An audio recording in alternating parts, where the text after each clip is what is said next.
I've been drinking wine a long time when about 20 years ago, I started to wonder, why were there different flavors in the same type wine? You know, Cabernet or Pinot Grigio. You know, I realized not all Cabs tasted the same, and not all Pinot Grigios tasted the same. Now, fast forward 10 years and I became a sommelier, and I get to drink wine for a living. But whoa, Nelly. Well, I assure you, it's not all fun and games. In this episode, we're going to learn about what a sommelier is. Come on, let's go.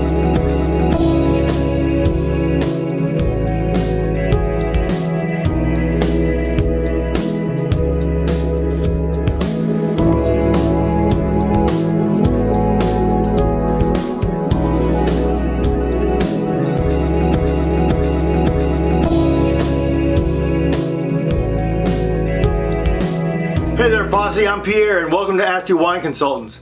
As we learn more about wine and the wine industry, we see there's a key individual who helps us learn more about wine.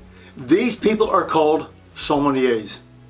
We're going to learn a handful of things about sommeliers, including what a sommelier is, different names for sommeliers, what they do, how to become a sommelier, where they get certification, and the different levels, plus there'll be a bonus at the end about master sommeliers and masters of wine.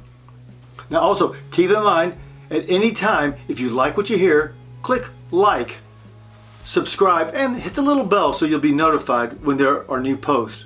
You know, also, make sure you share this with a friend. I'm sure they would appreciate it. So what's a sommelier? You know, there's something romantic, sophisticated. There's a little cachet to these people who help us decipher a wine list. Wait a minute, before I get ahead of myself. First of all, it's pronounced sommelier. Sommelier, not sommelier, sommelier, or like I pronounce it, sommelier. There is a fun piece of trivia. It's an old English word rooted in the Latin that comes to us through the French. The Latin is sagma. The French word becomes somme. It means pack saddle or big saddlebag that was strapped to like an oxen, a horse, or other kind of beast of burden. The cargo was usually wine, and the people who supervised these animals were known as sommeliers. Today, somms are knowledgeable wine professionals who typically work in fine dining establishments.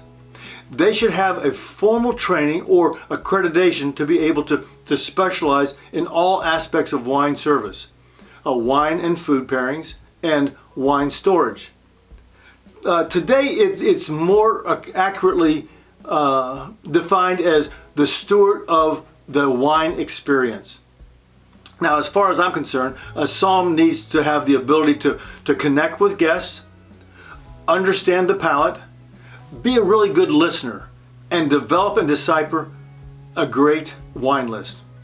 But more than anything else, they need to have a really good head for business. There's not just a lot of romance, there's a ton of work involved in being a somm. Now, the second thing we'll quickly look at are the different names of sommeliers. Now, it's not always used to refer to someone who has been certified, though it usually is.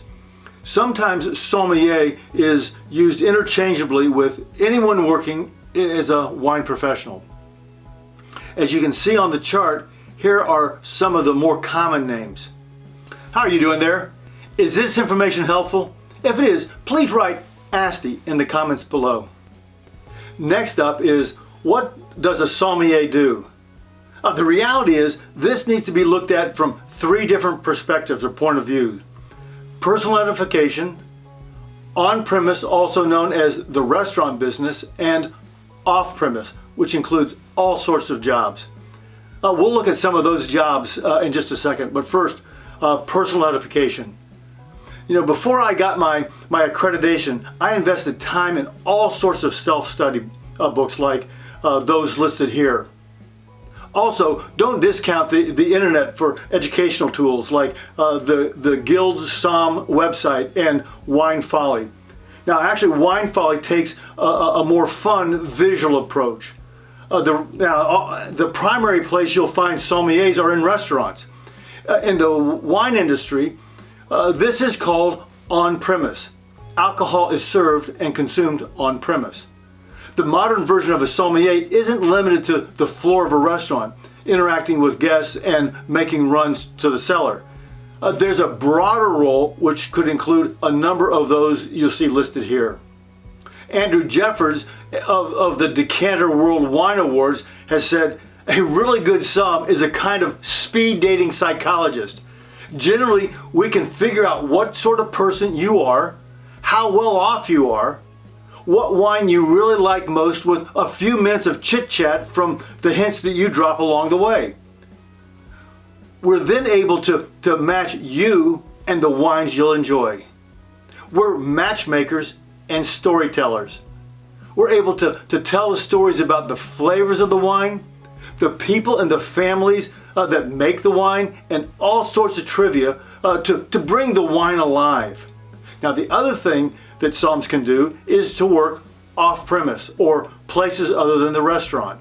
Like me, some somms use their training and knowledge to explore different parts of the wine world. Here are a handful of different avenues you could pursue. As you see, the opportunities are endless. Number 4, how to become a sommelier. Now, for me, I had been in the corporate world quite a number of years and was ready for a change.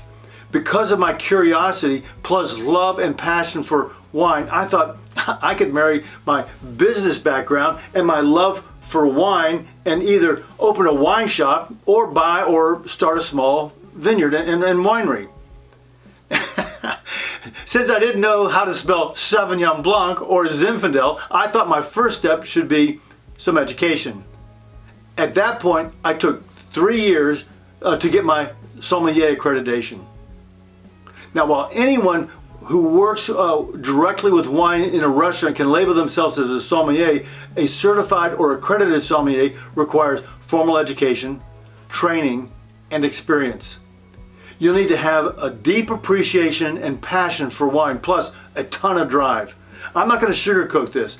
Becoming a certified sommelier takes a lot of work, including rigorous study and lots of practice to develop your palate. That means you drink a lot of wine.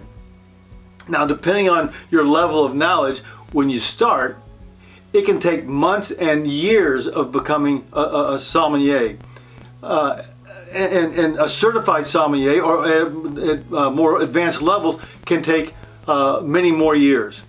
Oh, as far as my path is concerned, before I started doing what I'm doing right now, which is consulting, educational seminars, and creating digital resources, I represented a wine distributor, and then a little bit later bought wine and beer and spirits for an upscale grocery chain. If you're not going to work for yourself, that's okay. The most important thing about your certification is that it opens doors for opportunity. All right, hang in there. Points 5 and 6 plus the bonus are going to be all real quick. Actually, I'm going to sort of combine numbers 5 and 6, the different organizations and different levels of being a sommelier. There is no fixed route to becoming a somm, but listed here are a number of organizations where you can get practical knowledge and certification. You can find more information about these organizations with a quick Google search. Now, the Court of Master Sommelier is notoriously difficult and generally puts the professional on the restaurant track with a detailed focus on serving the public. The Wine and Spirit Education Trust and the International Sommelier Guild focus on wine knowledge and tasting skills. Each of the listed organizations have different levels of accreditation. However, the ultimate education goal is the Master Sommelier Diploma or Accreditation, or the Master of Wine Certification. If you're interested in the basic difference in these and the number of masters in the world, I'll briefly talk about that in the bonus at the end. Well, there you have it. Everything you need to know about sommeliers. Well, almost. Hang in there for the quick bonus at the end. But first, thanks so much for investing the time to watch this video.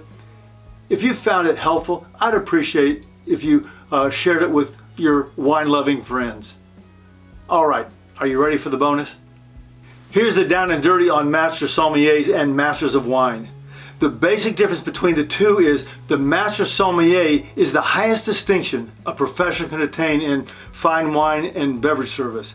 It focuses on wine tasting, theory, service, global wine knowledge, and spirits and beer. The Master of Wine is designed to measure knowledge in more of an academic form. It's popular among negotiants, writers, winemakers, and other members of the trade. It does not include spirits and beers. Master Sommeliers are more hands-on and practical. Masters of Wine is more theoretical. And here's the staggering statistics. There are currently only 418 people in the world who have earned the title Masters of Wine. And get this, just 269 have earned the title Master Sommelier. It's a ton of work and quite an honor. Well, there you have it. Thanks again for joining me. Hey Posse, thanks so much for investing the time to watch this video. I trust it was helpful to you. If you have any questions, let me know in the comments below. And please consider hitting subscribe. Also, click here to check out our new online shop. We have a great lineup of wine-related items that will help you get the most out of your wine experience. Oh, and be sure to check out these other videos. Until next time, cheers.